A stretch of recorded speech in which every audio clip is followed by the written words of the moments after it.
आपण पाहत आहात लोकप्रबोधन, सर्वसामान्य जनतेचा हक्काचा न्यूज चॅनल।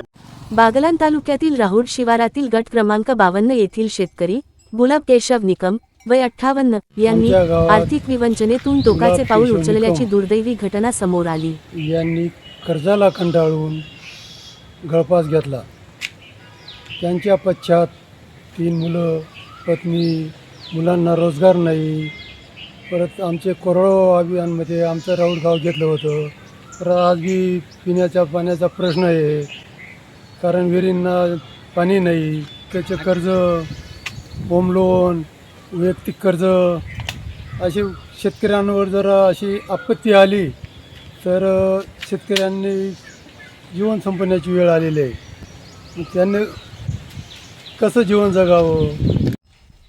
23 मे रात्री सुमारे 9 वाजेच्या दरम्यान त्यांनी गुरांच्या खळ्यातील छपराला गळफास घेत आत्महत्या केल्याची माहिती मिळाली।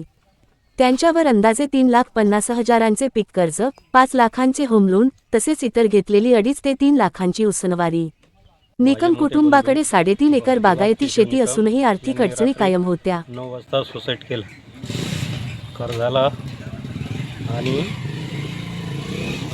मुलांचं रोजगार आणि त्यांचे लग्न होत नाही त्याच्यामुळं, आणि दुसरं कांद्याला भाव नाही, शेतीमालाला भाव नाही। त्याच्यात त्यांनी मानसिक तणावात येऊन 15 दिवसापासून त्यांनी सुसाईड केलं रात्री। माझे वडील 15 दिवसापासून मानसिक संतुलन बिघडलं होतं। कर्जाला कंटाळून रात्री गळफास घेतला। कर्ज 8-9 लाख रुपये कर्ज होतं। आम्ही 3 भाऊ, लग्न होत नाही।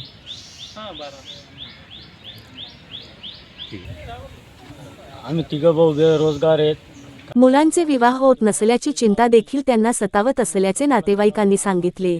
त्यांच्या पश्चात पत्नी अरुणा निकम तसेच चेतन, पवन व राकेश हे 3 मुले असा परिवार आहे। घटनेमुळे परिसरात हळहळ व्यक्त होत असून शेतकरी कुटुंबांवरील वाढत्या आर्थिक ताणाचा प्रश्न पुन्हा ऐरणीवर आला आहे।